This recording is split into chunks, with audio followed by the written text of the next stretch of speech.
যাবো। কটা নেবা? কটা মুরগি চামড়া? 3টে 4টে যাবো তাই নিয়ে আনবে। বেশ ঠিক আছে, আর কি বলো? বাজারে যদি কাটা রুই মাছ থাকে দুটো মাথা নিয়ে নেবে। মাথাকে খাবে? মাথা আমি খাবো। হ্যাঁ। বেশ, আর কি বলো? 2 কেজি লাল লাল দিকে পাকা টমেটো নিয়ে নেবে। মটরের শুটি যদি পাও 500 গ্রাম নিয়ে নেবে। 100 আদা নেবে, 100 রসুন নিয়ে নেবে, 200 মতো কাঁচা লঙ্কা নিয়ে নেবে, 500 পটল নেবে, ধনিয়ার পাতা নেবে 50। আর বাজারে যদি খেজুর গুড়ের প্যাকেট পাও তাহলে 1 কেজি মতো নিয়ে নেবে। পেটে লিভার কে খাবে?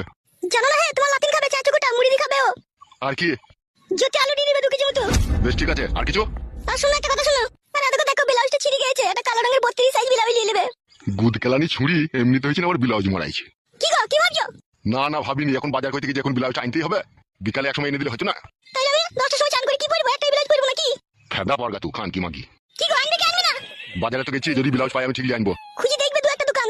বেশ বেশ ঠিক আছে, আর কিছু লাগবে নাকি বলো? আর 1 বোতল বাজার তেল নিয়ে নেবে, মাথায় দেবো, অনেকদিন থেকে মাথায় তেল দেওয়া হয়নি। কি গুদ মারানি সংসার কি মানুষে করে রে ফেদা? কি গো, তুমি কি ভাবছো কি বলো তো? বাজার তেল কি করবি? সর্ষে তেল মাথায় দিলে হবে না মারা?